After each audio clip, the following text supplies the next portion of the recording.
Welcome to 99 TV. నేను ప్రియాంక. నెహ్రూ మరియు సర్దార్ వల్లభాయ్ పటేల్ మధ్య ఉన్న సంబంధం భారత చరిత్రలో అత్యంత చర్చనీయాంశమైన అంశం. వీరిద్దరూ గాంధీజీకి రెండు కళ్ల వంటి వారు అయినప్పటికీ దేశ నిర్మాణం విషయంలో వీరి ఆలోచన విధానాలు ఉత్తర ధ్రువం దక్షిణ ధ్రువంలా ఉండేవి. నెహ్రూ డెత్ మిస్టరీ మరియు వీరి మధ్య ఉన్న వైరుధ్యాలను ఇప్పుడు చూద్దాం.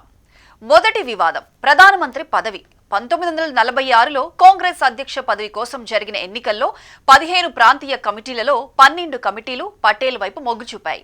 ప్రజాస్వామ్యబద్ధంగా పటేల్ గారే మొదటి ప్రధాని కావాలి. కానీ గాంధీజీ అభ్యర్థన మేరకు పటేల్ వెనక్కి తగ్గి నెహ్రూకి అవకాశం ఇచ్చారు. నెహ్రూ ఎవరి కింద పనిచేయడానికి ఇష్టపడరు. కానీ పటేల్ దేశం కోసం ఎవరితోనైనా కలిసి పనిచేస్తారు అనే భావన అప్పట్లో ఉండేది.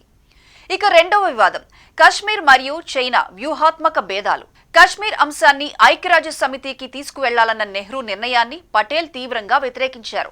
నాకు అధికారం ఇస్తే 48 గంటల్లో కశ్మీర్ సమస్యను పరిష్కరిస్తాను అని పటేల్ అనేవారు. చైనా హెచ్చరిక. 1950లో పటేల్ చనిపోవడానికి కొన్ని రోజుల ముందు నెహ్రూకు ఒక లేఖ రాశారు. చైనాను నమ్మకండి, అది భవిష్యత్తులో భారత్కు వెన్నుపోటు పొడుస్తుంది అని హెచ్చరించారు. కానీ నెహ్రూ హిందూ చీనీ బాయ్ బాయ్ నినాదంతో పటేల్ హెచ్చరికను పక్కన పెట్టారు. 1962 యుద్ధం పటేల్ దూరదృష్టికి నిదర్శనంగా నిలిచింది. మరణం మరియు అంత్యక్రియల వివాదం. 1950 డిసెంబర్ 15న పటేల్ గారు ముంబైలో గుండెపోటుతో మరణించినప్పుడు జరిగిన కొన్ని సంఘటనలు నేటికి చర్చనీయాంశంగా ఉన్నాయి. ప్రభుత్వ ఉత్తర్వులు. పటేల్ మరణించిన గంటలోపే ఆయనకు కేటాయించిన ప్రభుత్వ వాహనాన్ని వెనక్కి తీసుకోవాలని నెహ్రూ ప్రభుత్వం ఆదేశించినట్లు కొన్ని చారిత్రక కథనాలు చెబుతున్నాయి. అంత్యక్రియలు. పటేల్ గారి అంత్యక్రియలకు అప్పటి రాష్ట్రపతి డాక్టర్ రాజేంద్ర ప్రసాద్ వెళ్లకూడదని నెహ్రూ సూచించారని, కానీ ఆయన ఆ సూచనలు కాదని ముంబై వెళ్లి పటేల్ గారికి నివాళులర్పించారని చరిత్రకారులు పేర్కొంటారు.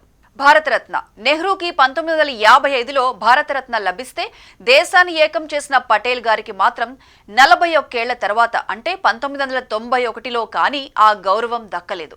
ఇది కూడా ఒక రాజకీయ వివక్షగా చాలా మంది భావిస్తారు. కానీ కర్మానుసారం ఎవరికి ఏది దక్కాలో అది దక్కి తీరుతుంది అనడానికి నిదర్శనమే గుజరాత్లోని నర్మదా నది ఒడ్డున ఉన్న స్టాచ్యూ ఆఫ్ యూనిటీ, ప్రపంచంలోనే ఎత్తైన విగ్రహం. అది కేవలం పటేల్ గారి విగ్రహం మాత్రమే కాదు, భారతీయుల ఐక్యతకు చిహ్నం. కుల మతాలకు అతీతంగా మనం భారతీయులం అని గర్వంగా చెప్పుకోగలుగుతున్నామంటే అది ఆ మహనీయుడు పెట్టిన భిక్ష. ఆయన ఆశయాలను గౌరవిద్దాం. అఖండ భారత నిర్మాణంలో మన వంతు పాత్ర పోషిద్దాం.